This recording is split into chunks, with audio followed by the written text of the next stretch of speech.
He's important.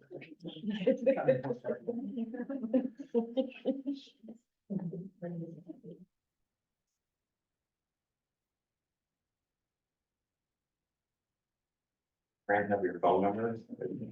Oh, yes, Brandon, my.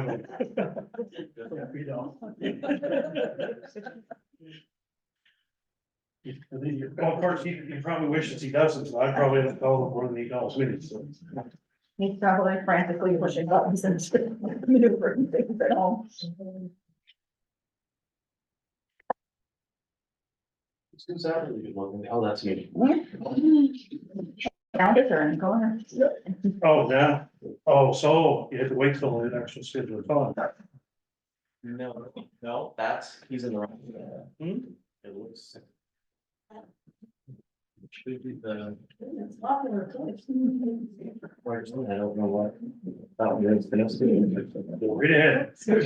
That saves for somebody? Nope, no. I'm just gonna- Resting your hat there? Yeah. Or back up here. So he, yeah, so.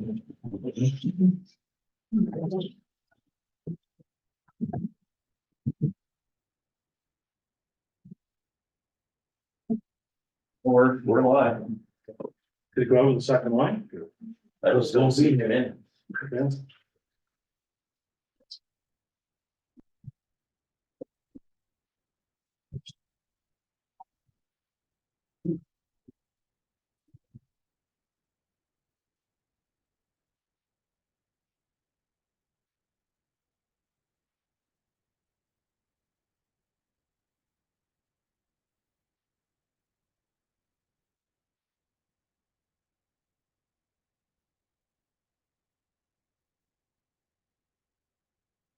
He's on message, we trying to get in or? I'm just trying to just don't give him a text here.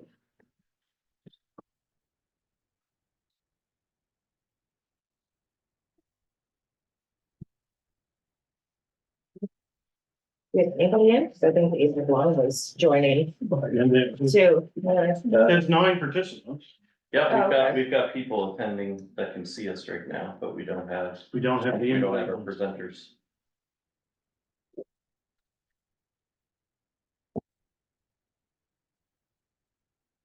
That's not one.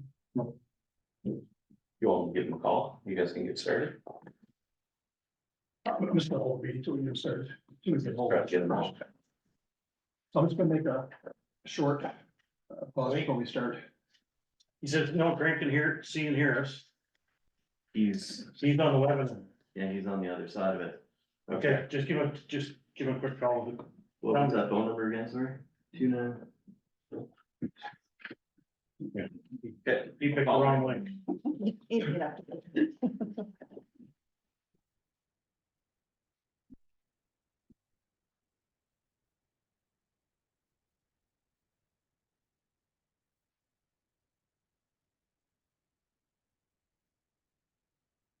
Yes, bear with us, we're trying a little newer method tonight, so. Webinar.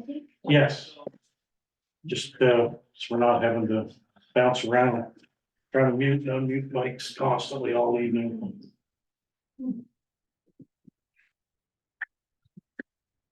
So you're right. So, we've got,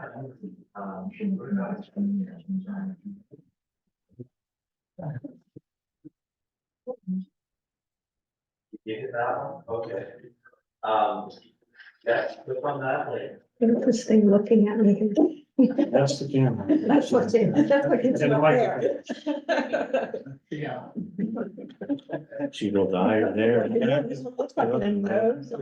Not now, is it? Yeah, I don't know what it looks like. Yeah. When it starts swiveling its head, we'll know. So, if there's somebody staring at me. Okay. That's why you sat there. Yeah. Yeah. Dave, can you hear us okay? Just on a bit of a pause, we're trying to get Mr. Cook on the call, or on the meeting, excuse me. Before we start. So she looks Excuse me.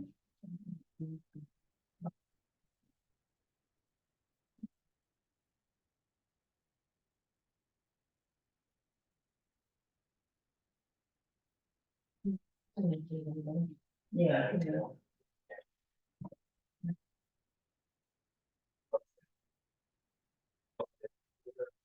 Get it put there. Yeah,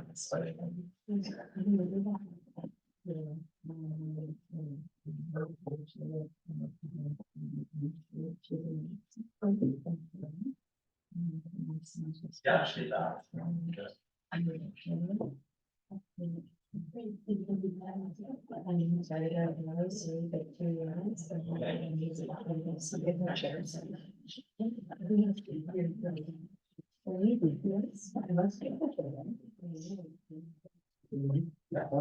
There might be a couple in there. The Lord knows what's starting to us. That's what. It's falling out. Everything is falling out in the door. I remember when food. How did they put that in there?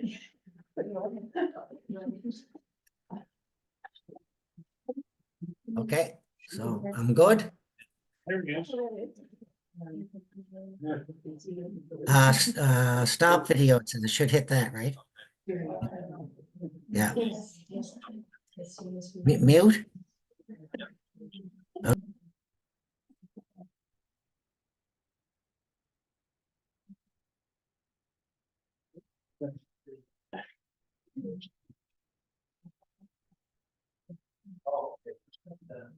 Okay. He just muted his mic while he's, dealing with that.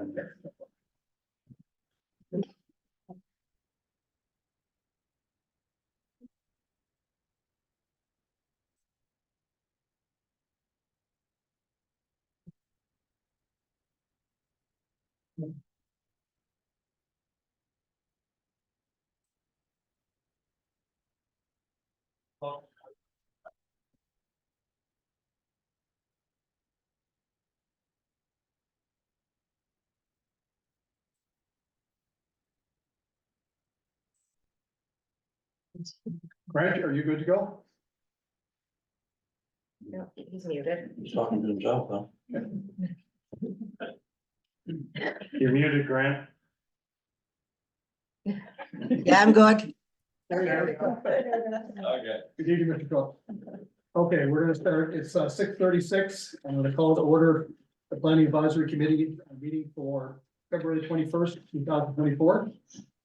Before we begin our meeting, we'd like to acknowledge that Stewiacke is in Mi'kma'ki, the ancestral and unceded territory of the Mi'kmaq people. We have a full attendance. Mr. LeBlanc, Dave LeBlanc is joining us by Zoom. And I'm looking for approval or changes to the agenda, and I will need a change to the agenda to add on for presentations. Are we putting that? Number 3. And basically, just be Counselor, just to amend to allow presentations at the meeting tonight. So I'll make the motion to approve the agenda with the changes noted, adding presentations this evening. Moved by Rebecca, second, please. I'll second. Second, Susan, discussion. Question. Question. Question has been called, all in favor? Aye. Opposed? Okay, I heard David, thank you. I'm looking for disclosure of interest on agenda items. Okay, hearing none, I'm going to ask Mr. Cook to give an overview of the meeting, and then after you're done, Grant, anyone who wants to present, just give your name, and I would ask you to keep it, if you need, to 10 minutes, please.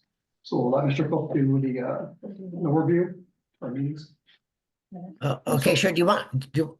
I'm sorry, Grant, I should do the approval for the minutes also. Okay, sure, yeah. Oh, yes, and I already got one correction that I received from Susan that she did attend, so I can make that change. For Susan, okay. Yeah. Okay, so number 5, with that change, could I have a motion to accept the minutes for January 17th for planning advisory 2024? By Ronnie, seconder, please. Deborah, discussion on the motion. Question. Question has been called, all in favor? Aye. Opposed? So moved. Okay, Mr. Crook, we'll go back to you, please. So do you want me to give an overview of both, all of the agenda items, or just the first one or two, or? Probably just stick with one topic and then there's a presentation on Okay, that. yeah, topic. I'll just give an overview of the first one then, yeah, which is, I think is the rezoning of the 12 Main Street. Right? Yes, Yeah, so, yeah, we had an application for a rezoning. We did meet, the PAC did meet to discuss that. It concerned about, it was referring to the rezoning of a lot that was in the residential designation, residential zone, near the intersection of the Main Street and the number 2 highway. And that particular stretch currently in the planning documents is designated to stay residential because few reasons. One was back in the day, this goes back to 2010 actually, the PAC and eventually council decided that it was good to have a residential break between the highway commercial near, out near the highway and the downtown. So instead of having a continuous commercial strip, if you will, all the way in, these residents should be maintained as residential to provide that. Now, we did have the report that was done by CBCL at one public session back, I think it was December of 2022. The presenter that was in attendance, commented on this residential section and thought that we should look into allowing some kind of commercial development along there. In his view, it was like would enhance the entrance into the downtown, which was a point. And so but maybe after some go back and forth, it was maybe if we did that though, we would try and keep the residential character to some extent. Keep the buildings appearing residential. If it's a conversion to something, make sure there's no change too much to the residents. Restrict parking to the back, to the backyard, maybe control signage, a number of items like that. So when we got the application, actually, the PAC had already somewhat discussed looking at that, but didn't make any decisions. So the application in some ways was timely. So that prompted again discussion at the PAC about converting the residents at 12 Main Street to relocate and expand the Big River Cafe. After some discussion, the PAC felt that it had enough merit for sure, kind of fit in with what we're saying at an earlier meeting, to take it to a public session, which we did. We had a public session on that and another item on February 10th at the community center. It was well attended. I think there was only over 60 people there. There was a lot of comments about that particular application. I would say most felt that the residential area should be maintained. One reason was the traffic was bad. That lot is near the intersection of Main Street and the number 2 highway. That would add to the already growing bad traffic situation there. That was one point. Another point was if people were to, located there and lived there, they should be expected to be able to count on a residential, their surrounding area being residential. And the third point was, I think that people remembered the idea of the break, and there was some support that, we should continue to maintain that break in between the 2 commercial areas, the residential break. So it's a more attractive journey, if you will, into Stewiacke's downtown. I think that kind of captures what was presented there. I agree. Other people that were there, was anything else that Grant's missing or add to? Okay, so with that, We're here tonight to have an open discussion with the committee. And we've had some emails myself, Mr. Cook, Mr. Matheson, about people that want to, individual citizens want to come in and have a present. So I pulled the committee and asked, and we had agreed to do that. So I would ask that if you want to present, give your name, very informal here. Keep it to 10 minutes if you need that time frame. And this one here is just dealing with the rezoning. So we'll start over to my right. Do you want to speak on it? And if you do, Oh, yes. so So there's a few new faces in the room, so, just like to reintroduce ourselves. So I'm Camille or Cam, and this is Renee. So we are the owners of Big River Cafe. And I'd like to just take a couple of minutes to, kind of tell our story and where we are now. And what we see as the future of our business in this growing community. And then, time allowed, we'd like to perhaps address a few of the common concerns that have been brought so far. So in 2021, when we were about to get ready to open our business, a few months prior in our planning process, there were concerns about the viability of our business in this town. One of our advisors, went as far to say that Stewiacke's not ready for this type of business. We had also concerns, some concerns about the fact that there were two major coffee establishments, Tim's and Robin's, just up the street from us. We had done our research, we had talked to some key stakeholders in the community, and we thought, we're gonna make a go of this. And here we are 2.5 years later. Award-winning, success in the community, something that we are extremely proud of, and I think Stewiacke can be proud of. In that time frame, we have the most dedicated customers that come to us in -20-degree weather, who come to us in snowstorms. And we are truly grateful to them. But we don't only have locals in Stewiacke here as our customers. We're bringing people in from the city. They're coming from Truro. They're coming to us from Almondale. So we are pulling, especially in the summer season, where there are so many attractions here in downtown Stewiacke to come play. And enjoy the amenities. We're drawing people from surrounding communities. Which we're also very happy about because we're Stewiacke cheerleaders, I would say. So here we are, like I said, we've been operating for 2.5 years and we are just bursting at the seams. Our takeout operation cannot sustain the volume and the demand that is kind of being put on our business. In the summer, it's to the point where we have to turn away business because we can't keep up with the demand. There are various opportunities for us to grow our business and support the community in ways that have been communicated to us, like takeout meals for seniors. This we've started experimenting with this winter with starting to serve soup. Which people just fill their freezers with, which is great.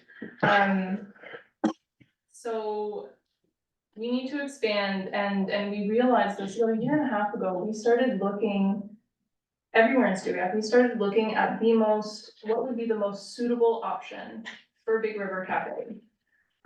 Something that would keep our core values of staying community oriented to being accessible to everyone in the community, especially those who walk to us, which is a very common occurrence, especially in the summer and the shoulder seasons.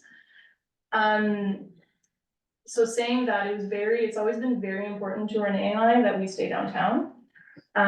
So for 1.5 years, we've explored options, and finding 12 Main Street, we realized this is the most suitable option, not only for staying downtown, for the visibility that it would bring to our cafe and our business. The lot meets all of the requirements needed to put in a suitable parking lot. Seeing the amount of customers that would come visit us. So it's an ideal location, and when we pitched it to the homeowners, they were extremely supportive. And yeah, so that's where we are now. And the thing is too is that this is, our growth is kind of on a ticking time bomb because, we know that Riverside is going to get major renovations. They're going to continue this summer. And I've spoken with the construction crew and the company and, it could be to the point where we lose a lot of our business this summer. Quite detrimental. It's going to be staggering. And businesses like ours use our summer sales to bolster us throughout the winter. So that's why we're looking at 12 Main Street as the most suitable property for our business and, it would be most wonderful if we could get in there as soon as possible so that we can also hit the tourist season and keep being cheerleaders and ambassadors for Stewiacke and keep talking about our area and showing our love for it. And to grow our business in ways that the community needs it to grow and wants it to grow. And did I miss anything? I started talking about soup and I was very excited. So, since the question, the Q&A meeting, there are some common concerns that have come up. So you missed it, Jason. You missed it. Sorry. Yes. So since the Q&A, there's been, a few concerns, like I said, that have come up and as a business, we'd like to address, what we can. In terms of traffic, like you mentioned before, there is a traffic issue pertaining to Main Street and the number 2 highway. If Big River were to go to 12 Main, what we can tell you is that our customers don't come to us in peak traffic times, like in peak commuter times, they don't. And there was a comment made that there couldn't be a parking lot on this property, it wasn't suitable for it. That is not the case. The lot is big enough to fit a parking lot that would suit customer demands and we would have the required parking spaces that meet code. So in that case, we know that having the cafe there won't add to the current issue of the traffic. There was also concern about property value. We know that creating a mixed use zoning adds value to a property, no matter the neighbor. That's just fact. You can ask any realtor that. And so, yeah, I think if there's anything else I want to touch on? I think that was the big thing. Yeah, and I mean, we're a cute little cafe now, that's what we want to continue to be. And I think it's fantastic to add the restrictions that you were talking about to keep it warm and cozy if you were to go commercial, and these are all things that are in our best interest as well as owning a coffee house. So yeah, that's us. That's our plan. Yeah, we just really believe in the downtown core of Stewiacke and we wanna continue to help that growth. I know uptown is doing great, but downtown is where we believe that the core of Stewiacke is, and we want to be there to help it grow, and yeah. And like we've seen it in other communities, vibrant communities. If the goal of Stewiacke is to promote it as a place to come, work, play, and stay, then having mixed use areas is vital to that. That's all. That's all. We're done. Thank you. Thank you so much. Thank you, and we'll think it's in the 10-minute time limit. Yeah. Are we allowed to ask questions? Or should we wait till the end, or what do you wanna do? I'm open to that. I believe in consensus, so if the consensus is to ask questions, we'll keep them, fairly short, but if everybody okay with that? Okay. Any opposed? Okay, go ahead. Okay, so, I have a couple of questions for you and I have a couple of questions here. Can you sustain your business? First, I guess I should ask the first question, which is, we talked on the 10th about these buildings that are supposed to go up where the food land is, having commercial. do we have a timeline for when those buildings are going to be built? I can put it back to Mr. Mattson. Not a firm timeline, no, I mean, they would like to get started as soon as they can, but to what extent and what the ultimate time frame is, that, that's certainly up with the developers as to when they get, I mean, they have to do architectural financing, et cetera, so. Okay, so they're not ready to hit the ground running here at the moment. Is that what we're hearing? They've got some more steps to go through to start right away, yes, so. Okay, But- and will they build, the ones that they're building, will they build the ones with the commercial first, or will they build the ones without the commercial first? I wouldn't know. You wouldn't even know that, okay. Okay, so can you, as a business, sustain where you are in hopes that this will commercial space will be available in these buildings in, let's say, the next 5 years?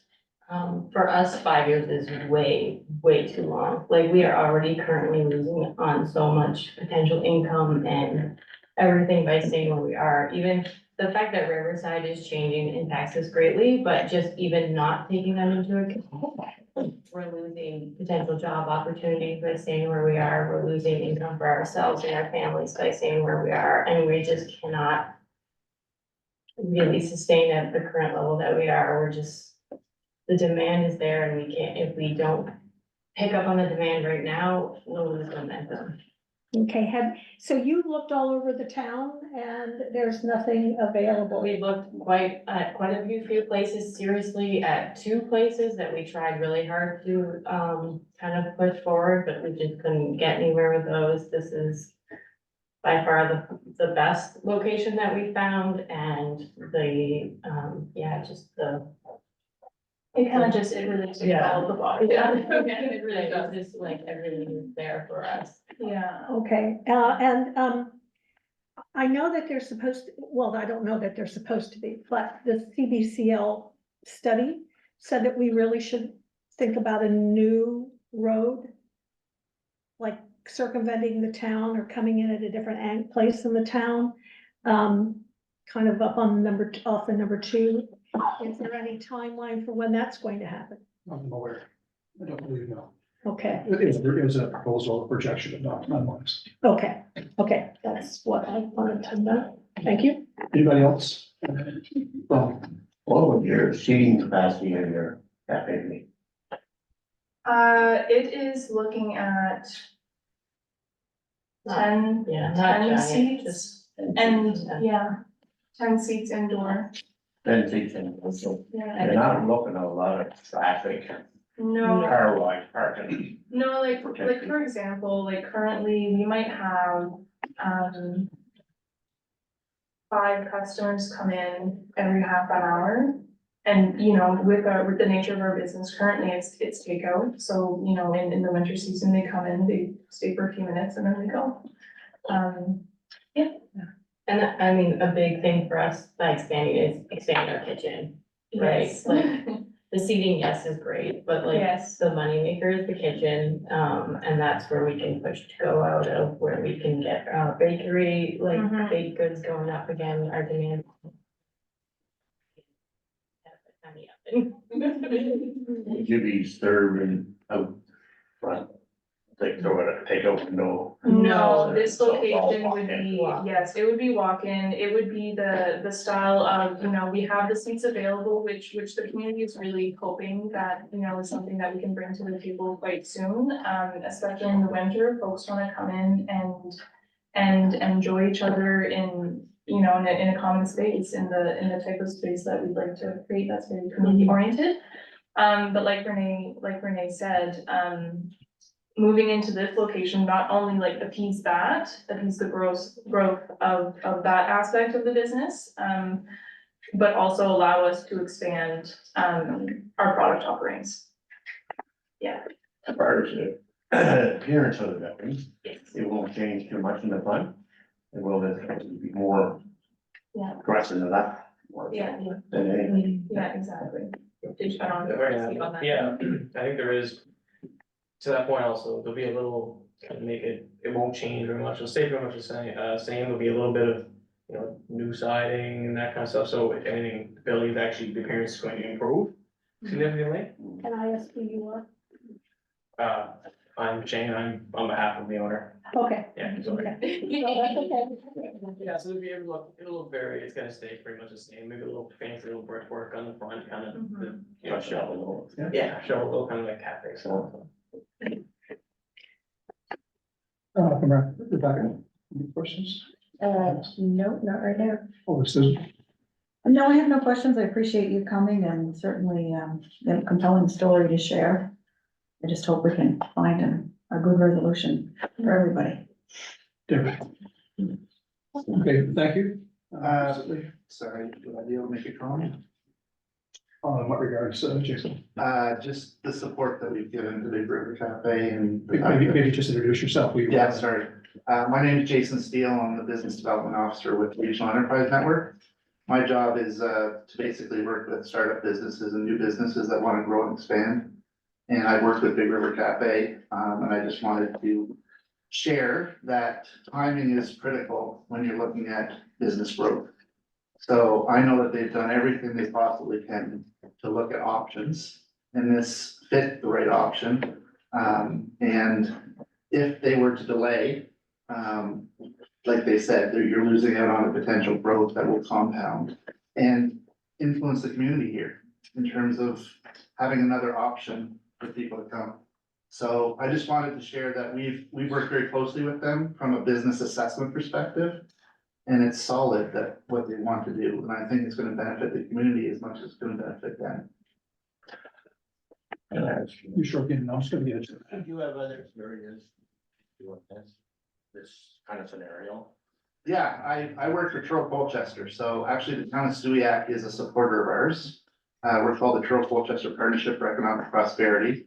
We get support and funding from the town of Stewiacke and all the other towns, as well as the provincial government. And through that, I work for the region of Truro Colchester. So there's lots of other scenarios where I know, I don't wanna speak out of turn, but I know that there's certainly a need to look at zoning and how it impacts residents and other things. But you also balance that with what do you wanna do in your community in terms of growing? I'll be honest, one of the options for them is to move out. I want them to stay, they wanna stay. I mean, my whole job is to keep them in the area. But if you're limited in that sense, you can't operate for another few years at the level that you're operating when you have this opportunity to grow. And they have families that, you wanna succeed. So you have to seize that moment. So to your point, yes, there's other areas where they've had similar circumstances where you have to look at the balance there in terms of the business and whether it's zoning or other issues. And I'll say for the most part, it's a win-win. As long as I think the sensitivity is on aesthetics and those types of things on the facade of the building, they need to be sensitive to, and I know they will. So that's, yeah. Any other questions for Jason? I see. You guys, question, what are your hours generally? Like your, Currently, our hours are from 8 AM to 2 PM, so those are winter hours. In the summer, we extend them by an hour, so the weekdays will be open until 3, and then on weekends, currently it's 8 to 3 summer season. Weekends are 9 to 3 currently, then 9 to 4 during the summer. and would that be your plan to keep those hours? We are looking at having a later start. Yeah, we know, like, our business, like, just for example, Tim Hortons, they get the early birds, they get the people that have to leave at 6 AM. If we've been up all night with kids, we're not very eager to be there that time to catch those early birds. Our business is the second coffee kind of people, it's the coffee break people. So yeah, our intention. And will you stay open later? We plan, that's something that we'll have to feel out. We have a phased approach to this potential expansion. Essentially, we're going to copy paste. We're gonna take what we have now, we're gonna establish it in a larger location and slowly grow from there. If the need is to extend our hours by an hour or two to catch, you know, someone coming home looking for a dinner to take home, then sure. I mean, as a business, I don't think we can say that we would never extend our hours. It's something that we'll definitely just have to feel out as we go, but we like to be home for dinner as well. Yeah. I have a question coming from the gallery. I'm gonna ask consensus from committee. Are we okay with that? And point number two, Steve, There's no Deputy need to, Mayor. because Rebecca just asked exactly what Okay, I was going to. so in general terms, like we normally don't, but this is again, it's formal, I want the discussion, but is the committee okay if questions are asked from the gallery? Okay. Thank you. Thank you, David, you're on Zoom there. You must be so- Thank you. Is there a chance, and I heard the people who live next to 12 Main saying that we bought the house, but we didn't know there was going to be a business there. Is there any chance or any thought being given to perhaps putting up some kind of a fence, kind of a privacy barrier between the two properties? You don't have to answer that, but I just raised that as a particular question and just throw it out.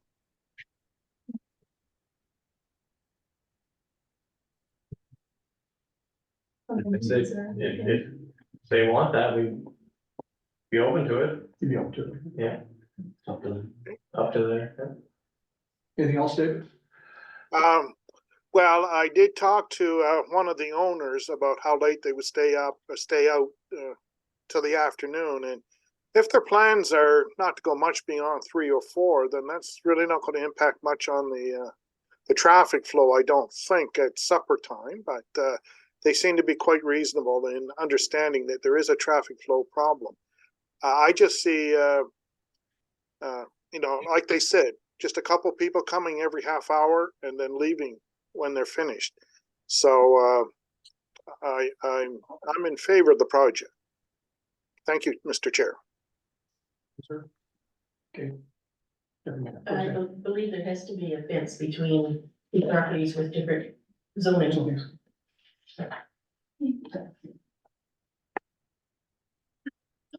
Okay. Thank you. Appreciate you coming in. It's a lot of work. Yeah. Sure. Can I just ask one question? Absolutely. Is there a potential for a drive-through? Not at that location, no. We actually don't want to drive through at that location. That's not part of our business. Thank you. Okay, thank you.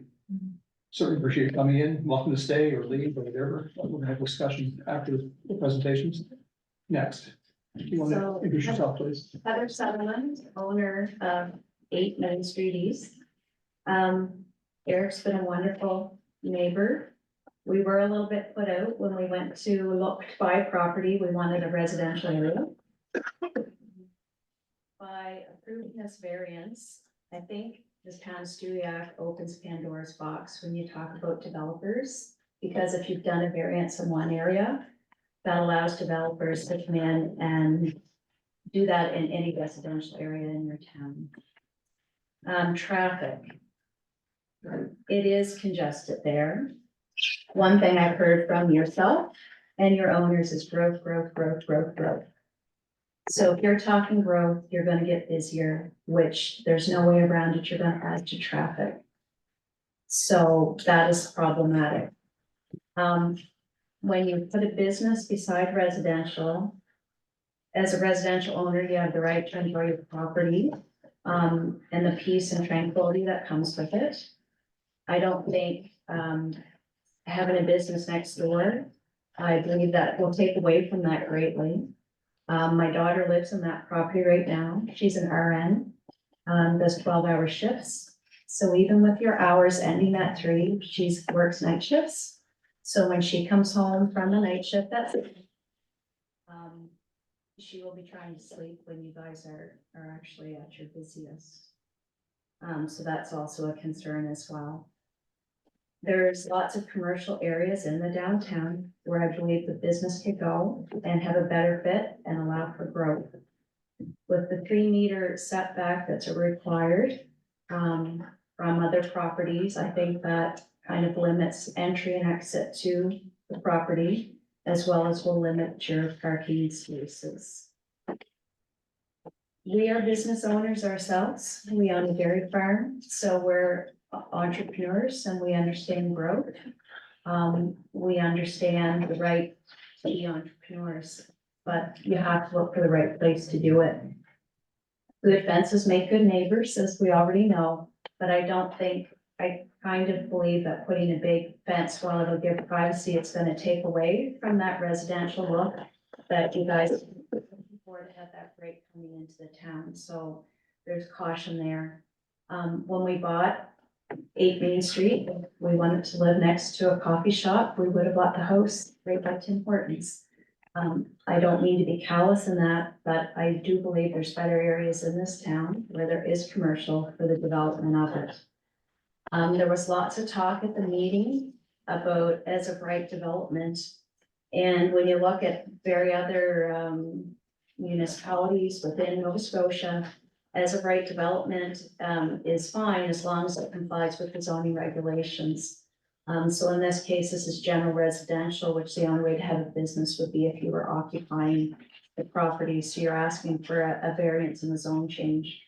And like I said, I think if the town of Stewiacke does that, then you're opening it up for any development to come into any residential area. And then put a coffee shop, any business beside any person who has a home. And in a lot of ways, I don't believe that's fair. When you're going to buy, and you buy in a residential area, you're expecting that you are in a residential area. If you're in a mixed area, such as where we live in Musquodoboit Valley, you can have a dairy farm right next door to where you live. We're understanding of that. And I don't mean to be negative. Your business model is great, but you keep saying growth, growth, growth, growth, growth. And if you're gonna get growth, it is gonna get busy there. It's problematic for enjoyment of property and traffic.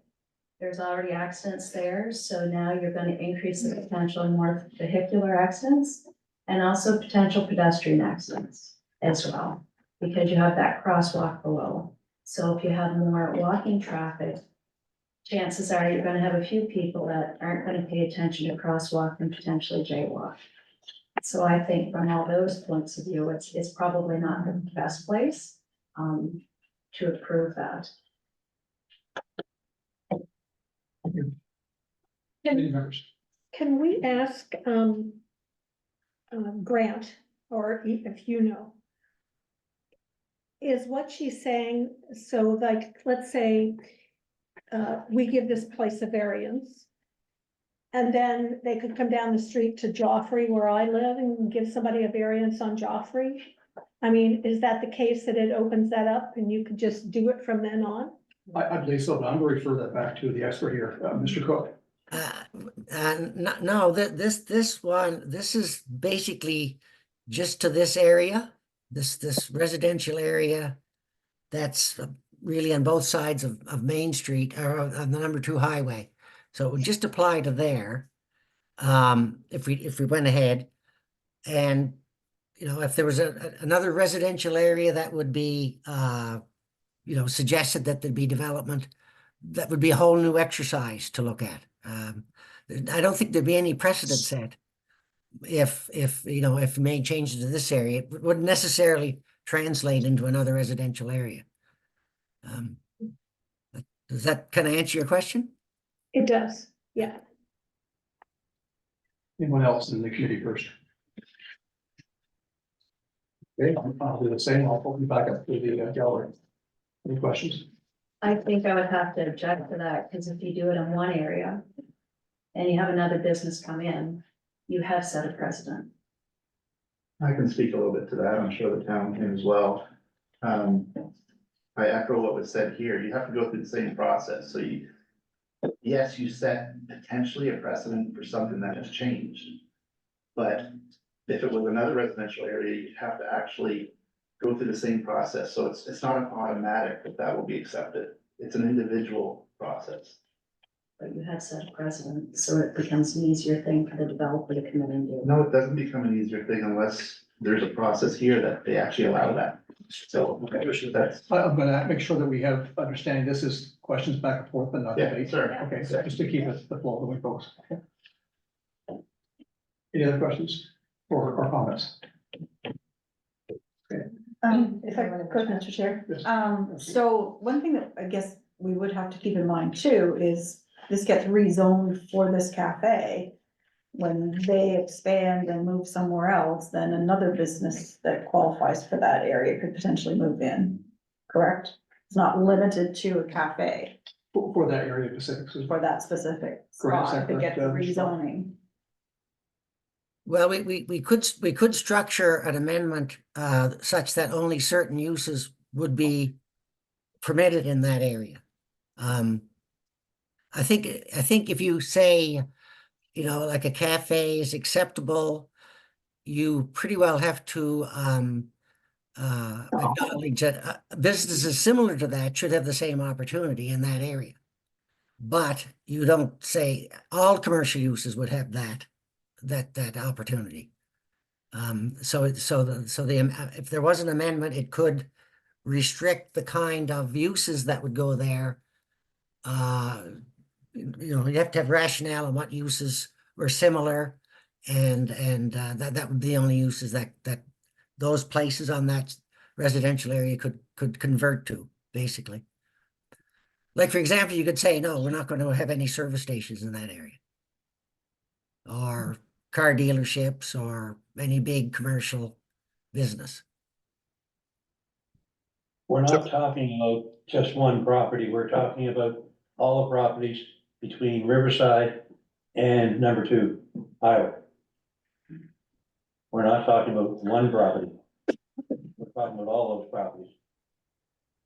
Correct? I guess I can answer that. Yeah, if you allow one to go, right? One to be, then it's pretty hard to deny the same rights to people in that area, but just in that area, just in that commercial or that residential section. Yeah, it would be wouldn't be fair, that sort of thing. Yeah, I wasn't under the understanding that we were looking at one property. I thought we were looking at Riverside Avenue to number 2 highway. Not only 12 Main. Well, by opening it up to 12 Main, you kind of automatically give the rights to the other residential properties in that area. Unless there's some planning reason, which I can't think of, why that is suitable for a commercial, but none of the others are. I thought our discussion was we would include everything up to number 2 highway as downtown commercial. No, what we discussed was we would consider a special we could either consider a special zone for there, or we could use the downtown commercial zone, but have restrictions on it for that area. And there's ways to do that. You just make a special, you identify that and say, yeah, it might be downtown commercial, but are some special restrictions that apply to it.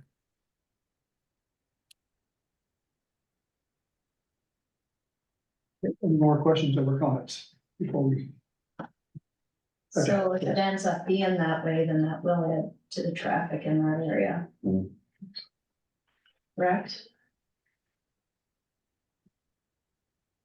That can be brought forward as a comment, but can't, That's when, if you are, if that is a rezoning of the whole area, then there is a potential. Mr. Coe, would that be correct? Yeah, there's definitely a potential, yes, yeah.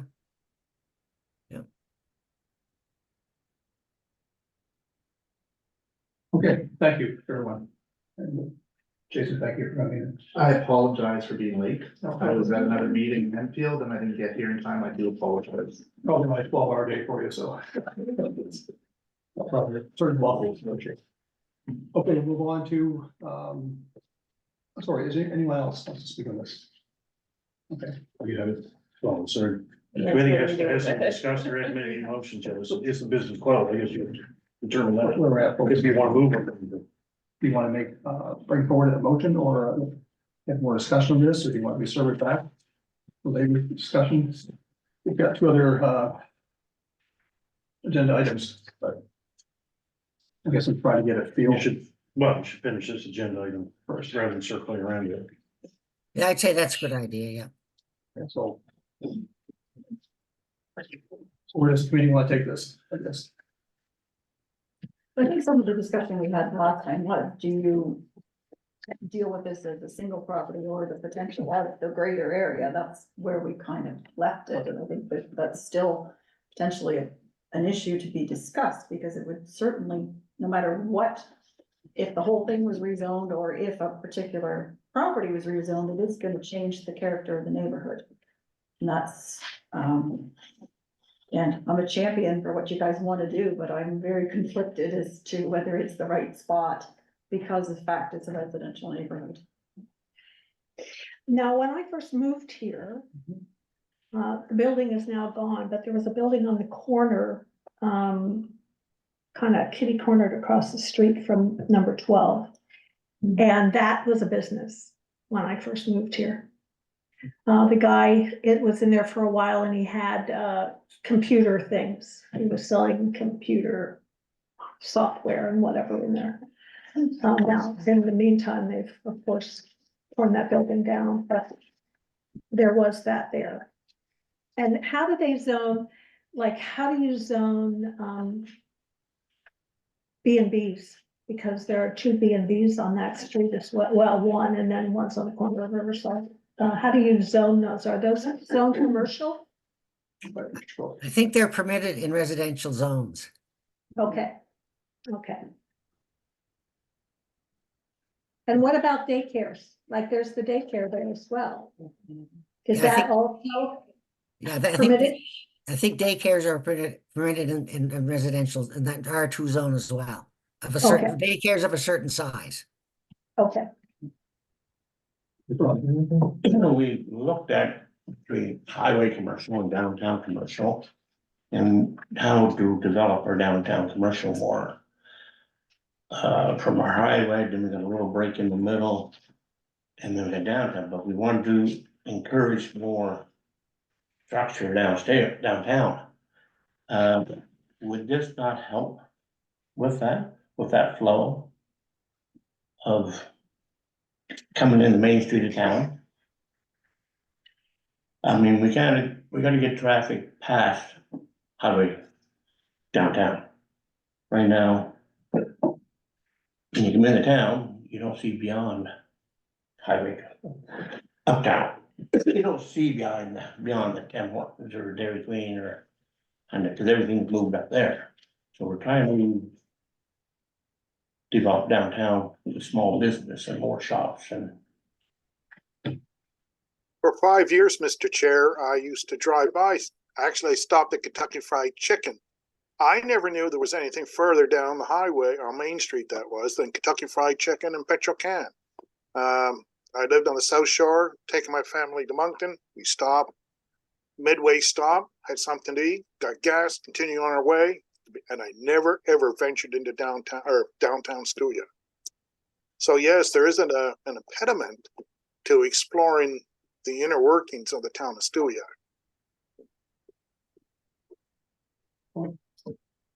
Well, it is a good point, but I don't think, if you notice, the tavern has all summer traffic from outside of town, especially by the number of bikes. So there is people coming into town.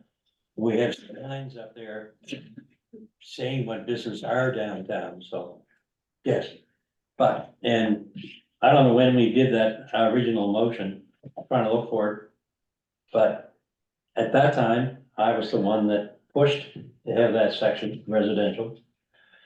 And I guess I'm still in, although, yes, I want you to expand, not in that area, that's all. When you stop and think, their business is right beside another home, across the street from 3 other homes, a minimum on Riverside. So they already have impacted, if you want to use that word, on at least 3 to 4 residences by their current location.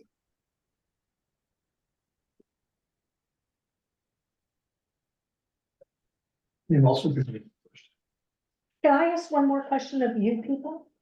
I'm sorry, can I do that? If, so let's say you relocate into this house, and then a commercial space becomes available, would you consider moving into the commercial space, or are you kind of there forever kind of thing? That's a big question, Yeah, right? What we know now is that this property meets everything that our business would need to sustain itself long term. That's what we know now. So it would be difficult to kind of go into hypotheticals. It would depend, where is it located, like all these other factors. All I can tell you is right now, this is the ideal property for our future. Studiac. okay, I can open up to the gallery and ask next question. Okay. I just, and I apologize, I was late getting here, so that may have already been asked. But have you looked at expanding where you're at now? Like, that's never came to the council. And I know I talked to, Brandon about this after the meeting on Saturday. Have you thought about that at all? That was always kind of the original, not original idea, but like. It was a logical idea. It was a logical idea, yes, but the town has always been very wishy-washy about the library and the plans for that lot, and we cannot sit there and what ifs and the things for so long, like. Right. Like, this is our livelihood and we need to plan for it. And in fact, when we started to explore options and we explored that options, we were told no. Yeah. Oh, yes. Can I ask you just roughly what time frames, a year ago, 2 years ago? Oh gosh, Probably this has a been- year ago-ish. Yeah, there was an ongoing conversation that kind of, probably spanned a few months, just being curious and being inquisitive about the reasoning behind that, but yeah, it's probably about a year ago. So ask one more. If that option was available, would you prefer to be where you are now, where everybody knows where you are? And I mean, you have the markets there, which is great. Would you prefer to be in that location? Would that be your preference if it was able to be done?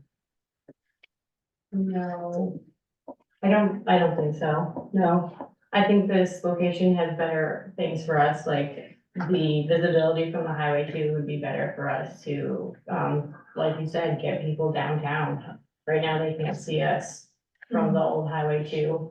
The fact that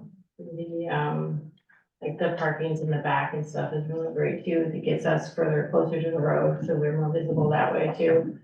And the fact that there's already a building there, to build a building from scratch is really expensive, and we're a small building or a small business. Yeah.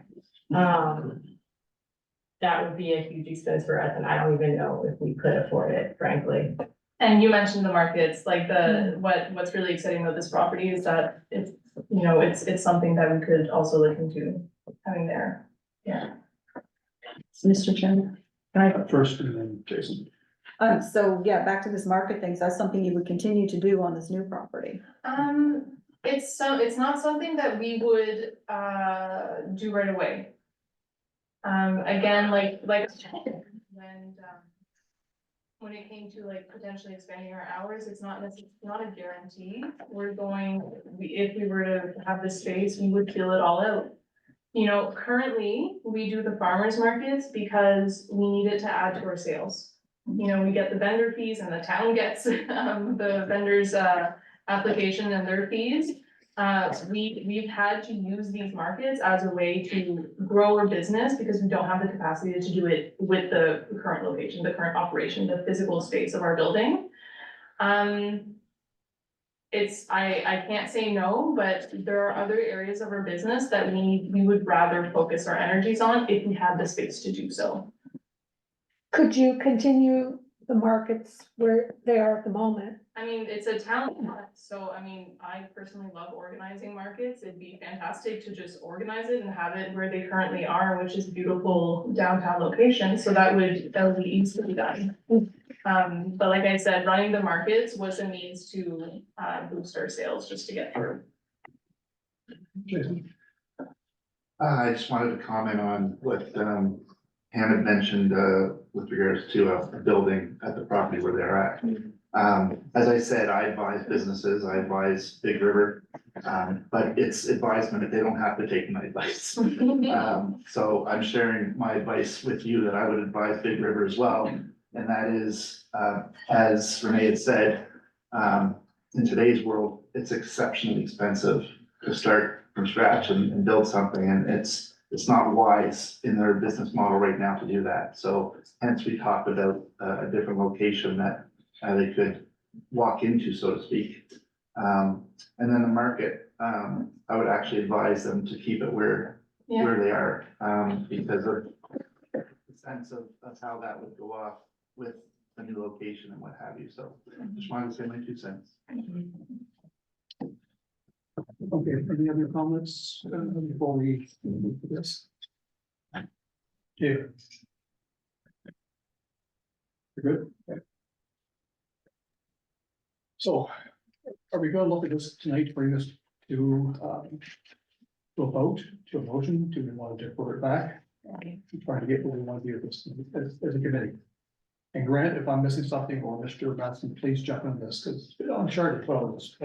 Just as a matter of process, when the applicants who are trying to move ahead with the business.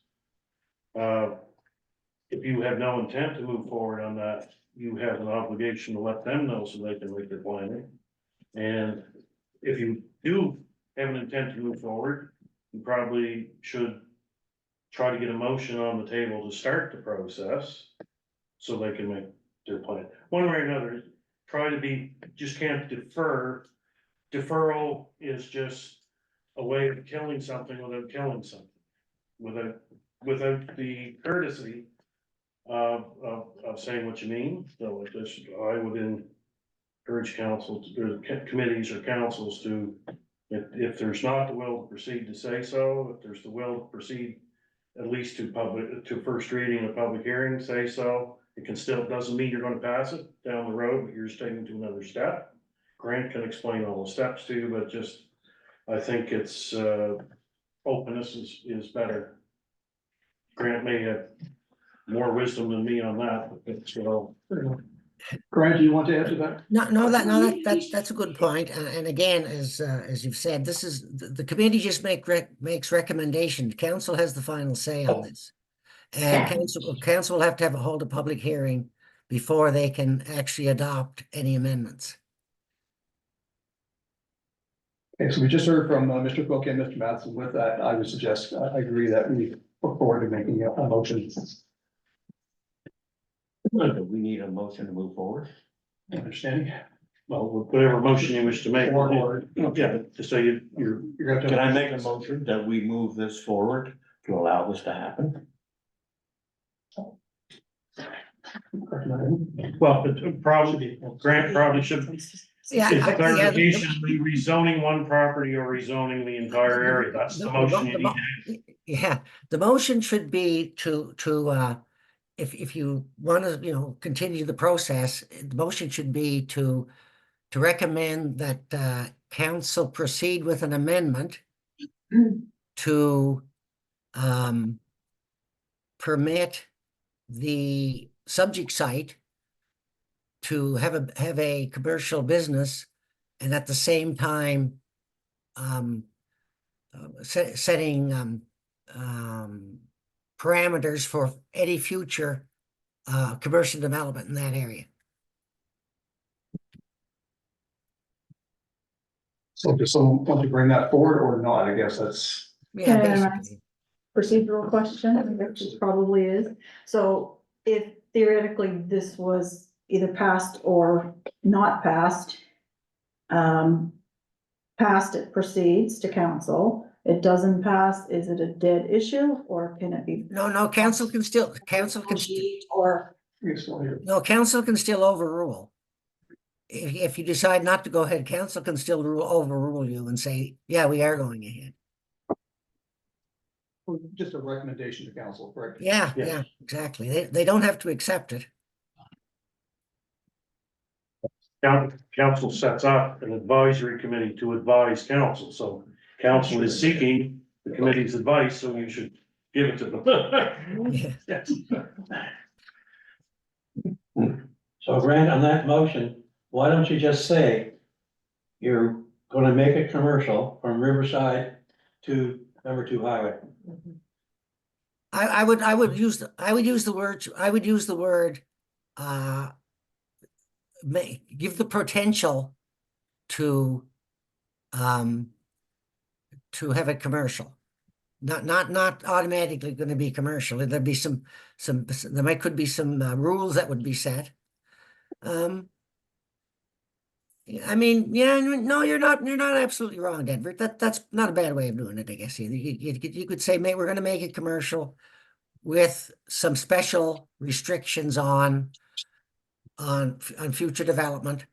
To make it, things like we said, certain uses, parking in the backyard, maybe restrictions on signage. Maybe there could be some things that could be put in to mitigate the impact on adjacent. We talked about the fence was talked about earlier. That could be put in to restrictions on future conversion, I guess, if you will, from residential to commercial, or residential to allow for a commercial use in it, if you want to put it that way. Who's gonna write this down? Well. We need the exact wording. We need Okay. the proper wording, so Okay, well, that's what I need. We're just gonna move forward. Okay, it would be a recommendation to council for potential to commercial for rezoning at that time. Well, I mean, Grant's giving you two options, which option do you wanna take? So is it you're zoning one property and looking at potential changes to other, or you look at creating a new zone or amendments to the full existing zone or specialized zone in that area, so otherwise, just what direction do you want council to go? Or are you telling them just to keep researching them all? We're just trying to, if you want to keep researching them all, I guess that's a fair recommendation, but. I think we have to make a decision, one way or the other. Here, that's like it's a good fact. 1 or 2 or 3, I guess is the option, as you said, Charlene. I use that word consensus. What is the consensus around the table? Or bring a motion forward, it can be either voted in or defeated. Again, Mr. this is. Chair, Yes, sir. when I think about this issue and other issues, I think the development is leading the town as opposed to the town leading development. And so I would be happy just to deal with the 12 Main and then have bigger discussions about what else we need to resolve in regards to Main Street. I'm not so sure we should make a blanket recommendation here all at once. I think I would just stay with the property and try to get a better handle on all this development that's taking place that we never anticipated. Yeah, you could make the motion that way. Recognizing that it might be have some, this is a policy change too. That be some language that would give other residences in that area the same opportunity, I guess, if you will. But we don't You're have, essentially changing the whole thing. but we don't have to say that. If we give them the opportunity, if this gives other residents the opportunity, we still have the option to say no, yes? Correct, I should say. Not really, if it's the same, if it's basically the same. How could you? Okay, You know okay. what I mean? Yes, okay. So basically 2 options. Yeah, it's rezoning, yeah, from the number 2 down. or not. Those are the two options, as far as I'm concerned. Yeah, that's how I see it too. Is that the feeling of the committee? Yes. David?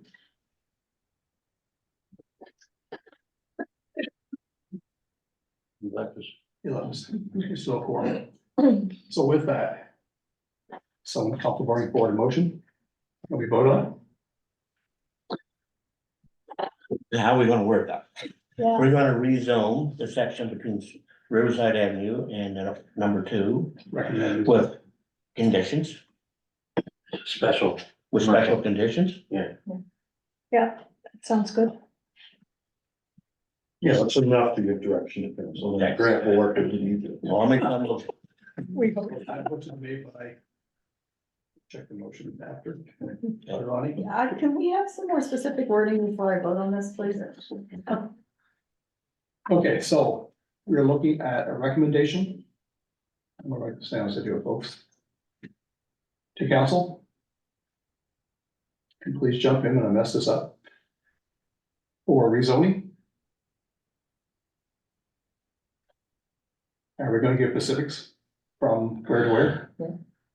So it'll be from intersection number 2, To Riverside, is that it? section of number 2 to Riverside. What am I missing? The zone of Main Street from number 2 to Riverside.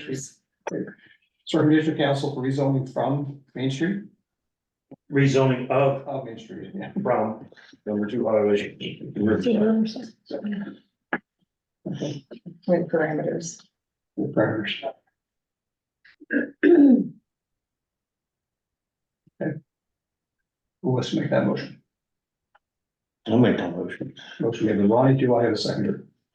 I'll second it. Second by Charlene, discussion on the motion. Question has been called. I'm gonna ask you to leave your hand in the air, please. All in favor? Yeah. Aye. Okay, so 1, 2, 3, 4. Opposed? Regretfully. 3, 4, 3, motion's approved. Again, that motion is a recommendation of council only. Okay. Thank you, committee. Thank you, presenters. We'll proceed. Next, on the agenda, height in the downtown. Do we have any presenters on that? Anybody wants to speak to that? Let me check the chat and just most of my. It's a big fire, so. And It's more generic questions as opposed to.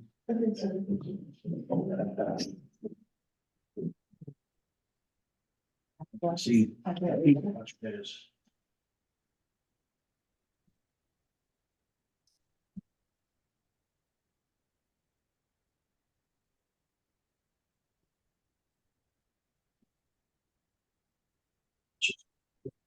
It's sort of. To make points. Okay, we're gonna move into 6B, and that is height in the downtown. You're exhausted after that. There's been that much going on here in 4 years that I've been cutting. this. Sky's the limit. Oh, no. So back to you, Mr. Cook. Yes, the PAC have discussed, and I think, I guess I should go over the planning report there. Does everybody have a copy of the planning report in front of them? Is the specific building height one? Yes. Yeah, it's the one that says, building height of the downtown C1 zone. And basically, maybe I'll just, if you haven't had a chance, I'll kind of just read it out. It's not terribly long. Currently, there is no maximum height for buildings in the downtown. This has been the case since the planning documents were adopted in 2010 and was not a cause for concern until last year when it surfaced that buildings of 6 stories are being contemplated on the Foodland site. The PAC discussed this matter at a meeting held on October 18th, 2023. The minutes of the meeting state the following. The question was posed to the committee by Mr. Cook of should there be a maximum height in the downtown area. Concerns are raised regarding the ability of the fire department to service any building over 3 stories. On the motion of Dave LeBlanc and Denver Levy, it was moved that the recommendation be given to council to begin the process to amend the land use bylaw to put a maximum height of 3 stories in the downtown zone. Motion carried. At the committee of the whole meeting held in November of 2023, the prospect of this major development, the Foodland site, was discussed not only because of the height of the buildings, but also whether such a development would put too much strain on the town's water and wastewater services. With respect to the height of the buildings, I said at the meeting that before acting on the PAC recommendation to limit the height to 3 stories, a public session should be held to receive public input. This session was held on February 10th, 2024. At this session, there was a question about fire services for a building of 6 stories. I said I had contacted the fire chief, who said that there was no major concerns about buildings of this height, given the safeguards of the building code regarding the fire protection.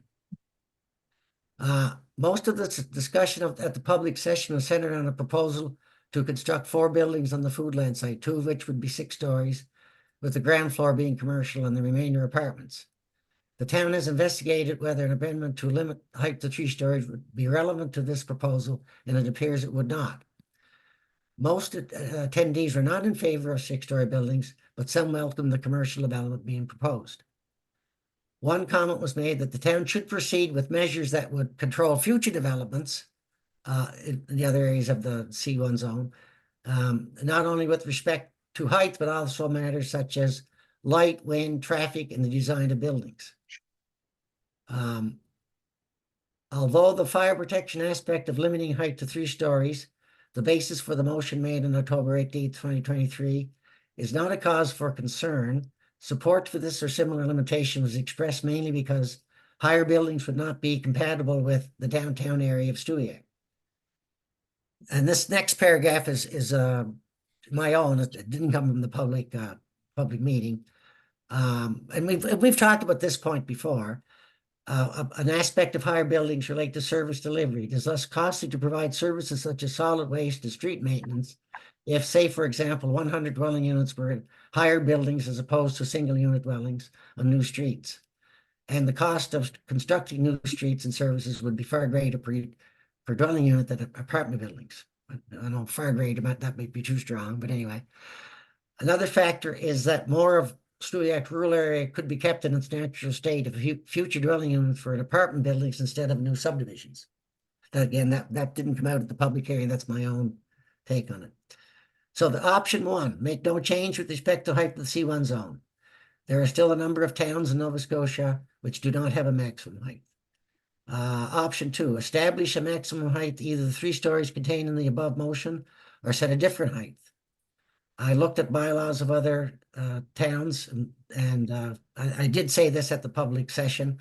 Truro is now 8 stories. They didn't actually, Truro didn't have a limit till last year when they did new planning documents. Oxford's 7 stories, Mahone Bay is 4 stories, Amherst is 7 stories, Kentville has no limit, and Westville has no limit. Option 3, do not have a maximum height, but allow new buildings in the C1 zone only by development agreement or site plan approval. The criteria that a development agreement or site plan would be subject to could include a reference to height. It could also take into approach. It takes into consideration of the location of the building. For example, a building of a certain height may fit in italics in one part of the C1 zone, but would not be suitable in another part.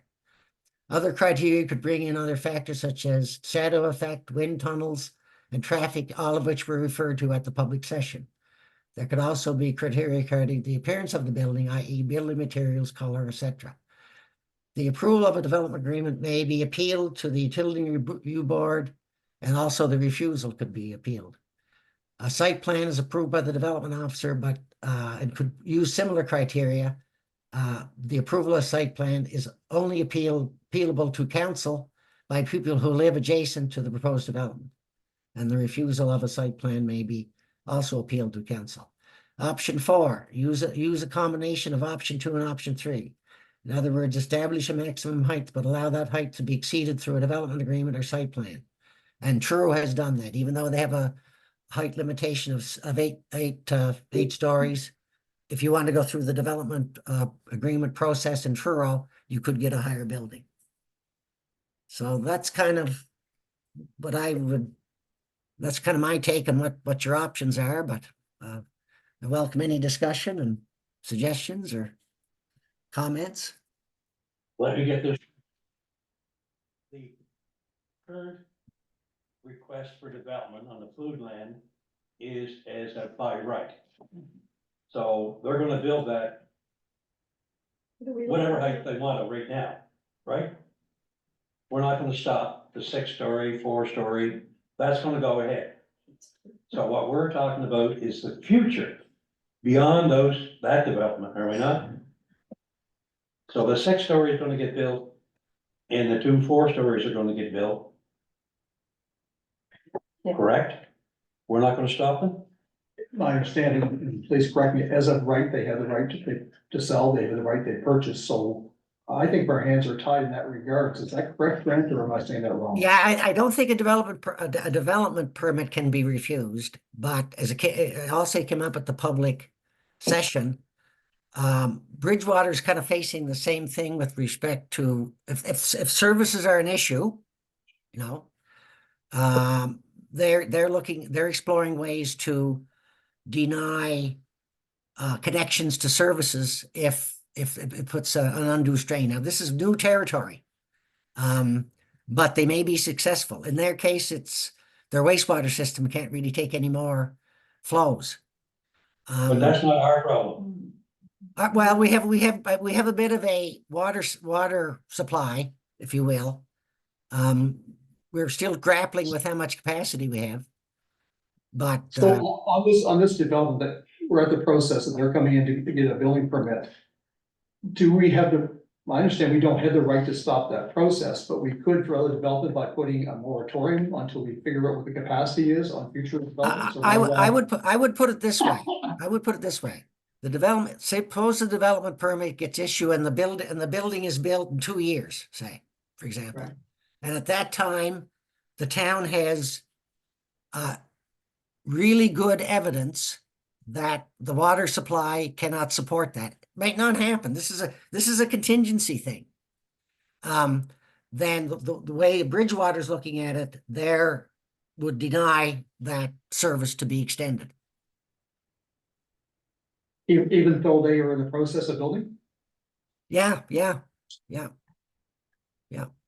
So You would spend a lot. That's the way I understand it, but we're still exploring this notion. This is new. This is new stuff. But it's I worth guess throwing out my there. question, Brent, was stepping aside this development right here, right now, and what we have in the queue.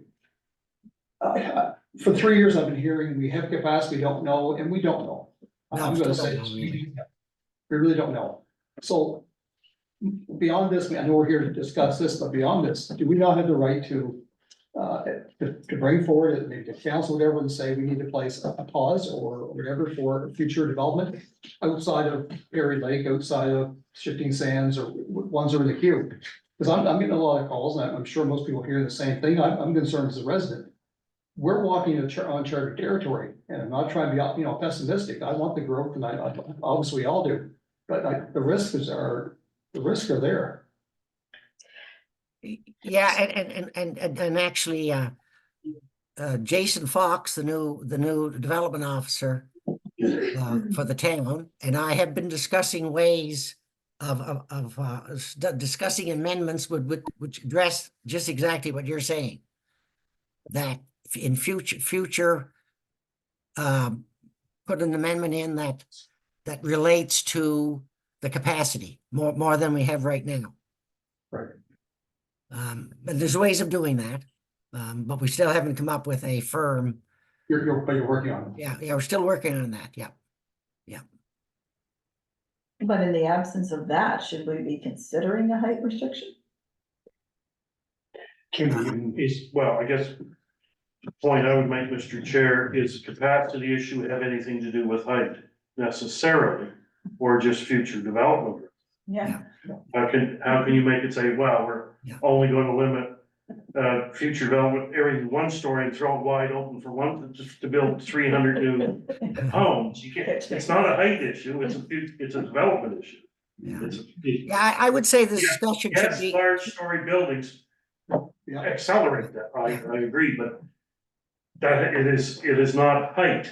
Because if it's a two-story building with 500 units on a big spread, versus it has nothing to do with water And I capacity. hear that, but I absolutely agree, we're here to discuss this, but I think this committee and as a council, we have to address going forward the capacity issue. If we don't, we have to have a due diligence here.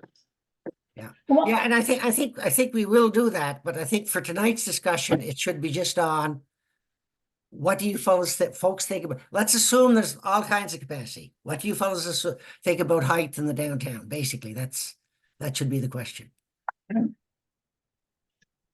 Well, if Can we this restrict- 6-story can be built without us saying anything about it, well then, to me, you at least have to go to a 6-story building in the downtown area. Because if one built it, why can't the next one? So if that one's gonna go ahead and get built, we're gonna have two 6-story buildings. So it may as well be 6 stories. Or And the plan is higher. the plan is 6 and 2 grand, is that correct? Pardon me? 2 and 6 and 2 4s? I mean, I'm not sure of the exact details, because it's a development application that has some confidentiality to it until it gets approved. It's still not approved. But the rumors out there at 6 stories of 2 buildings and 2 of 4, but Well, and I don't think it's regardless, I don't think it's public information for sure. but What? regardless of whether that's in the pipe or not, do we want, if there's a way to curtail 6 or 8 or 10 stories in the future, is that something we want to do? I think that is our current question. Yes, that's a good way of putting it, yeah. And do you think it would have any impact on the person building these 6 and 4s? If we said, we really only want 3 from now on? Do you think it would have an impact and they think ours are gonna look like, I don't know, monsters compared to what else is gonna be allowed to be in the town? Do you think they'd step back and say, well, maybe we'll only build 4 stories? It's hard to know. I don't know what they would be thinking. They want money, they're not gonna step back. That's what I'm afraid They're of. not, they're developers, they're there to make money, they're not gonna be like, oh, it doesn't look very nice. That's what I'm afraid of, right? So the question of the motion would be to address what the maximum height would be? Yeah. Yeah, and there's those 4 options there. 4 options there, so Yeah. it's-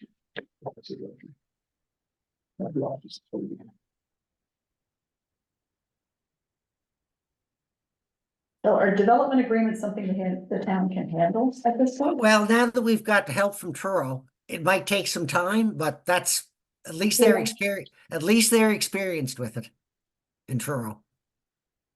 Although they have moved away from development agreements and they're using site plans more in their new planning documents. We only have Truro in a small capacity though, so I think it would be a lot for the town to get into something we've never done, such as development agreements right now. There's a certain expense involved in those, I would expect. They can get more complex, but it also gives you, but the offset is it does give council more control. Is, from other places I've been, where you have some conflicting uses, it's easier to try to fit something in because it can be covered by a site plan and development agreement. Is because you're not rezone affecting an entire zone, you're talking about, you want to develop something on this property, it's there, and then you are not necessarily setting the precedent for every other, you're just saying, you have to come and make a case for what goes in that property. Also, so if they have to have a site plan agreement, Excuse me. Folks, and keep the conversation that way. if they have to have a site plan agreement, No, there's two tools. One is a development agreement, that's one tool. right? Right. The other tool is site plan, and they're Right. a bit different. Okay, what I'm wondering though is, who pays for that? Does the town pay for that, or does the builder pay for that, or do they share the cost? Well, go ahead, Kevin, yeah. Okay, the town has to pay for the services to process the development agreement. So what happens is a developer will come in with their plans. They have to pay for the plans. They show the plans. They try to meet their criteria, and the development officer or the planner, both actually, look at them and say, yeah, this meets the criteria, or this doesn't meet the criteria. We want you to do this to meet, or we want you to do that meet. And there's kind of a negotiation until the staff and the developer kind of hopefully agree on a proposal, which then goes to council and to the public. It's a public hearing to whether to approve the agreement or not. That's the agreement. Now, a site plan is similar, except it's the development officer who approves it. There is no public process other than it's appealable to council. So the site plans, that what we did at, on Main Street? We did a site plan for the horse issue that we did a few years ago. Yeah, that was a site plan. Yeah. So Terry's was a site plan. Yeah. Okay. I don't know what to say. Oh my gosh, Jennifer's at a loss for words. I mean, Denver, if I may make a comment, I don't have any. Who's development officer now? Jason Fox. Yeah. Okay, Jason Fox is not here. No, In Jason It's kind of Fox. it's a kind of a transition period. And I mean, another thing about this one too is, I wouldn't say there's a big hurry. It's not like the other one. We're probably not going to get another big proposal. And if this doesn't apply to the Foodland site, then there's time to further evaluate it. I'm not sure about that, because I don't think we ever anticipated we might get. No, I know, but- Yeah. That's kind of where we are now. Yeah. I think that. Or if you decide on a maximum height, I mean, again, with these things that council or PAC and council do, they're never irreversible, right? Council always has the option of changing rules later on. So I mean, you don't have to think this is going to be forever and ever. I think what I learned at that meeting on February the 10th was that there are a lot of holes in our planning documents. That's making people in the town nervous. And certainly that made me nervous when I heard all of it. And so I think the last thing we want to do is keep delaying this stuff, delay. I don't think we want to do that anymore. I think we really have to come to terms with this town is growing. It's growing quickly, and we better put some restrictions on it if we want to. We better decide to do that. I think echo what Mr. Math said earlier about we have to make a bring forward. We keep deferring it back. That's the point. We're gonna be back here a year from now and. And in the meantime, we don't know this, somebody could buy a piece of property and say, I'm gonna build a 6-story building here now. Yeah, that's a good point. Yeah. You can't predict what's gonna happen next year or the year after. This is gonna, like you said, there's loophole, yes, but could be next summer, someone's gonna come in and say, I wanna build a 10-story. Well, that's why I think we need to deal with it now.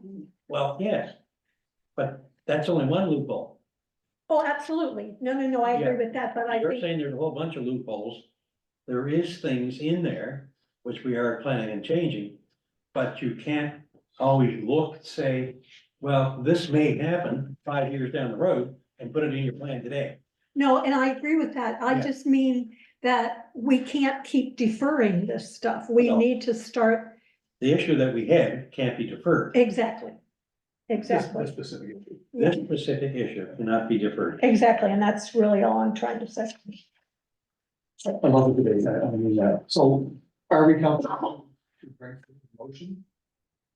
Motion to say it's 4, it's 6, it's 3, but I'm not trying to push that on you, I'm just trying to get a. I mean, I might, if I can make a comment about Denver's, I think Denver does kind of make a good point that if the 6-story is, say, a done deal, then at least we shouldn't go any higher than that. And maybe that would be a reasonable limitation on buildings in the downtown. I know I'm getting a fair amount of, shall we say, feedback from residents and, really concerned about the 6 stories and the 4 stories and some of it's factual and some of it's not, and that's normal. To me, it's a balance between growth and changing the look of the town, which is going to be, we could be a poster for a small town, quite frankly, if this is done right. But there's a lot of factors here and I take both sides. We need to deal with this specific issue, but we need to, I think we need to deal with it tonight and to move forward. And if I'm wrong, I'm wrong. And I mean, I guess the way I look at it is just forget there may or may not be a plan for 6 stories and 4 stories and however many buildings. What is the vision that we want? That's a done deal. What's our current vision? What would be the best case scenario? Is it 6? Is it 8? Is it 10? Is it 3? I don't like that. I think that's what we forget what may take place because we have no control over it if it does at this point. I don't think that's what you gotta pass. Yeah, Yes, so my name's, yeah, I say it wrong, I'm sorry, I'm hearing. Sorry. I apologize. And I just thought I'd share my comment that, would it not be beneficial to have as many, strengths in how you design this? Because you can always make an amendment to something when a developer comes to you and says, I want a 6, I want an 8. But you can't backtrack if it's not in place. So if you design it as having really good, strong control measures, then anyone that comes to you has to convince you that you've already got the ability to curtail it or place it in your vision. Thank you. One of the things I think about is the cost of building buildings. Excuse me. And I remember last fall, I had to have some work done on my house. If I had bought the building supply 6 months earlier, I would have doubled the price of the work. So during the summer, the price went down 50%. So if a developer is coming in and saying, my cost effectiveness, because of what a 2x4 costs and all that other fine stuff, a 3-story building may not cover it. I may need to have a 6-story building to cover my costs over 25 years. I'm not in favor of a 6-story building, just to put that out, but on the other side of the coin, the costs do come down to how much a 2x4 costs and whether you can recoup it or not, and then what are you going to charge for rent? I just happen to be staying in an area where the rent is $3,000 a month for an apartment. The houses around here are 1.5 million. Townhouse is 800,000. Partially because of the cost of the land and the cost of getting things done. The house I'm in, just to go beyond the bare walls, was $100,000 of what had to be spent to do all the auxiliary things like finishing the basement and stuff. It's the cost is way out of, well, not way out of control, but there's an issue of costs. And so if I was going to put up an apartment building, I'd have to look at the cost as much as anything else. I don't think we'll see too many more 6-story buildings in downtown Stewiacke. There's no land really. So I'm not terribly concerned. They may be on the outside, but I would much prefer a 3-story building. I think that's reasonable. And I think from the views that people were voicing the other day at the meeting, in terms of sight lines, in terms of wind, and so forth, those are legitimate concerns. I know behind me, there's a new, in Perry Lake, there's a new story building.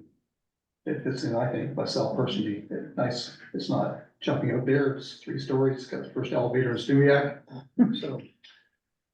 I guess depends on which side of the slope you're on. Looks good at the front door, maybe not so much in the back. But you also have to think of how, like, when I drive by it, because everything else is low around here, when I drive by it, I don't wanna say it looks massive, but it's obvious.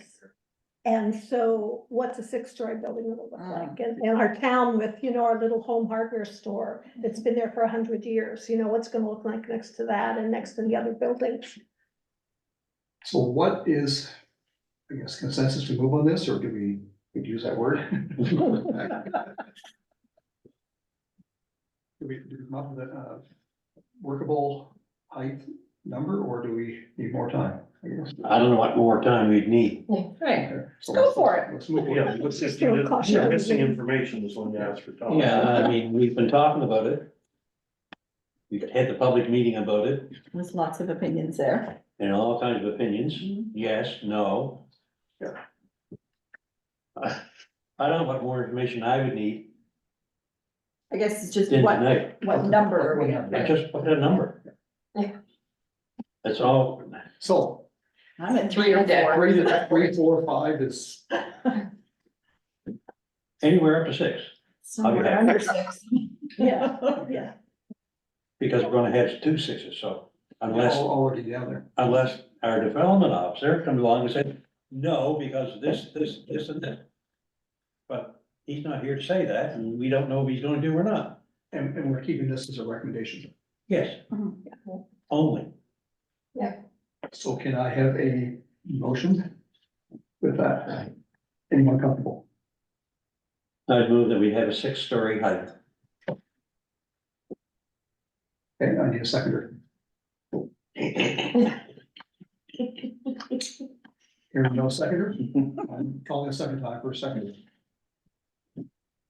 Motion is defeated. But we can call for a new motion. New motion now. I'm trying, folks. Can we come up with a number? I motion that we limit it to 4 stories. Okay, so the motion is approved by Charlene. 4 stories, do I have a seconder? I'll second it. I have a seconder for Susan, discussion on the motion. Question. Question has been called, all in favor? Yeah, we'll go for now. 5 to 1. Then we're just like, had enough of it. 5 to 1, the motion is. Okay, folks. 16, Perry Lake rezoning, back to you, Grant, please. Yeah, so I think we talked about this at the meeting last fall about their new subdivision is getting pretty close to being tentatively approved, or approval of a tentative plan, which would mean that there's gonna be, you know, new roads, new lots, blah, blah, blah. And we did talk about in keeping with the direction we're getting from the federal and the provincial governments about density. We talked about having a new mixed residential zone, which would allow up to 6 units per lot. You know, there's area requirements that would have to be met. We didn't make any motions about it or anything. And I think my own thought of that now is, with more concern being expressed for the capacity of our systems, maybe it's time just to use our traditional zoning, which will be R4, R2 rather. R2 is our common general residential zone, and have it apply to this new subdivision. And then in future, when we know more about our capacity in 2 or 3 years, and maybe the new treatment system will be on, then we'll have another look at it, and maybe we'll be able to bring in a higher density zone. So that's kind of what I'm recommending, that we just do our own, basically just extend our R2 zone into this new subdivision. Something like the zone we did, how we handled the Windcrest subdivision. We rezoned it from R4 to R2. And R2 is our main residential zone, actually. We do have R1, but it's not as extensive as R2. And I would recommend R2 just because it gives a little bit more opportunity. You can build a 2-unit and things like that. So, I mean, I don't know if we need a motion for that or not. I mean, if everybody's agreed that that's what we should do for the time being, is proceed with an amendment to just continue the R2 zone into that new subdivision.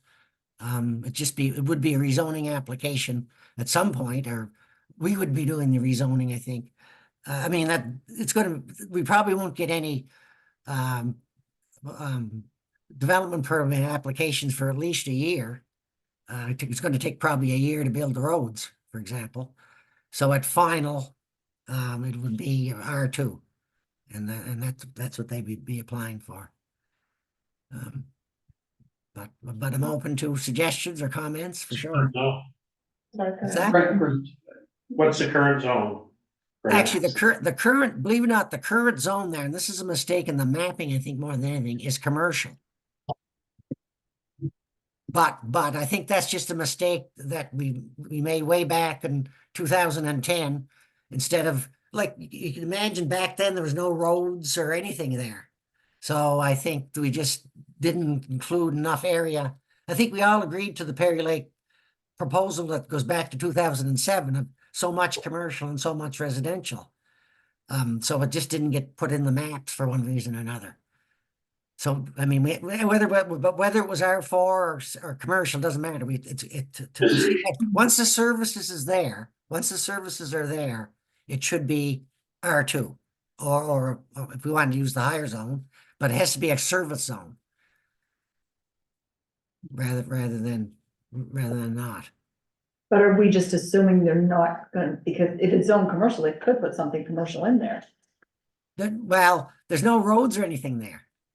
Right. There's no lots, there's no final approval or anything, like there's no lots being created for another.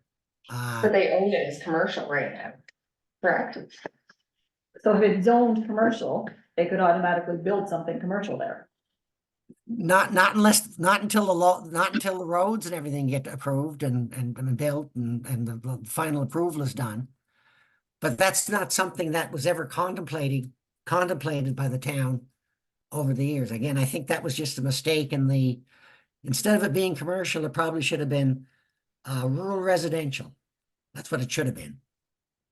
So are we taking a risk leaving it? I guess I'm confused about what the question or. Well, Yes. are we back to that, I don't Until think somebody- anything's gonna happen. Don't worry about it. Okay, let me put it to you this way.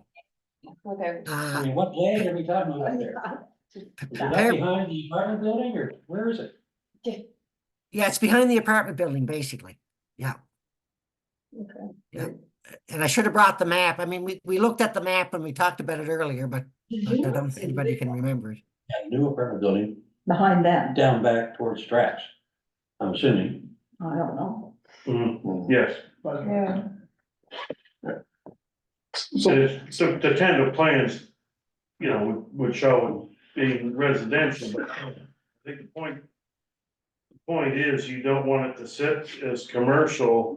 If their intent's residential, get it residential as quick as you can, for heaven's sake. That seems to be what I'm thinking, but maybe I'm missing Yeah, something. that's right. That's right. Let's get it residential. As you know, I mean, we have quite a bit of time because again, the road will be built for a year probably or more. You don't wanna be changing, after they're spending all that money on the road, I guess the point is, you don't wanna be changing the conditions after they've spent the money. If you go R2, you're restricted to. Two units. Residential, single family or duplexes, or 2 units. That's right. Two units. Yeah. And is there more plans for another building up there? That, Is there a no, proposal? They're just doing they're gonna build their roads and they've got a number of lots. Some of them show bigger buildings.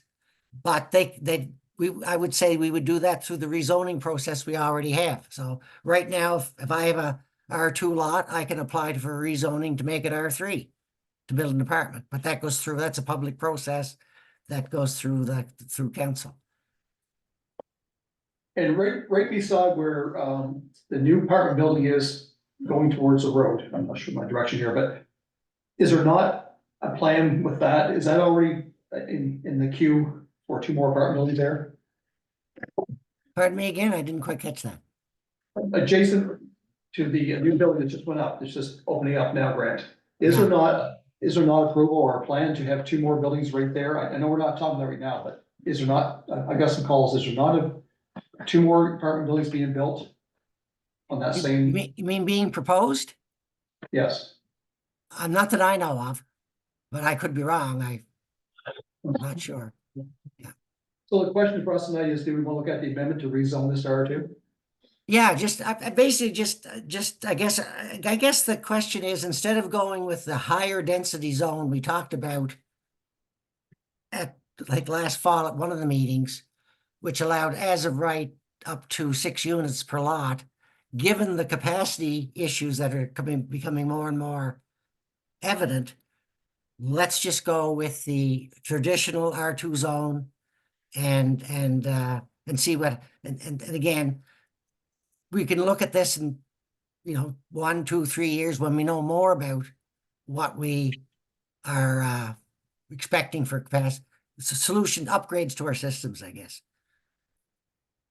Any more questions or concerns, or are you ready for a motion forward? Wish I could see a map. I mean, this is something we could defer to the next PAC meeting, because again, it's going to take quite a while for them to build the roads, right?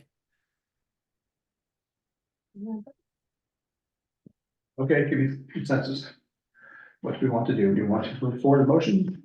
Or do you want to defer? I think we need to refer this. And I can have a map at the next meeting, sort of thing, yeah. I was gonna say, we need to know where. Actually, But just a little more information. And this wasn't brought up by them, this was brought up by us, you? Yeah. Okay, so consensus defer to March 20th, I think this, meeting. Now, I should say that I'm going to be away in March, but I can still probably join you by Zoom, or supply the information if you still want to go and have the meeting. But I'm going to be away for the month of March. Heading south. Nice. Going right out. And at that time, we'll make a decision. Yeah, just give us a little more information. Yeah, sure. I mean, yeah, that's fine. And again, there's no real crushing need to do this right now. There won't be an application for a building permit till well into 2025, I would say. Any I other mean, items? unless they're super fast at building roads, which usually they're slow. I have something else on the go now too. I already got the paper. Yeah, I got another question, but now we have established we're going to 4-story. Back in November, we had a motion which said 3. 3, I thought so too. So now do we rescind that motion? Yeah, or modify it, I'm not sure. Listen, The council. but you would only have to rescind it if it's been passed by council. Okay, so it's You just okay. had a recommendation, they either dealt with it or chose not to deal with it, so you're just making another I guess recommendation. that's what the motion said, wasn't it? Yeah. Recommendation? The council does. Yeah, it's just a recommendation, It'll be okay. the same thing going forward. Yeah. Yeah, Okay. Okay, We'll go back to next the- meeting, March 20th, is that correct? yes. Okay, are we finished, vote? Yes. 8:23. You're done. Thank you, Don. Great discussion. Well, you know, it's like long meetings at all. That's what we're looking. Man, That's what every mayor. I should have taken you guys down to Kings County, see how, what a long meeting really is. My brain just. Yeah, thank you all. That was that was fairly lively. Started churning at 7 o'clock and midnight and stuff. Yeah, I can just, like, I can feel myself. Well, quite frankly, it was deferring, it's just deferring till the next day, it's on here. Oh, yeah. All right, thanks, Grant. Okay, good, thank you. Bye, Grant. Yeah, I'll be in contact, Kevin.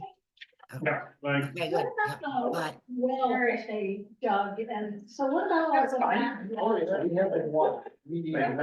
Oh, okay. That, I think we can do that, honestly.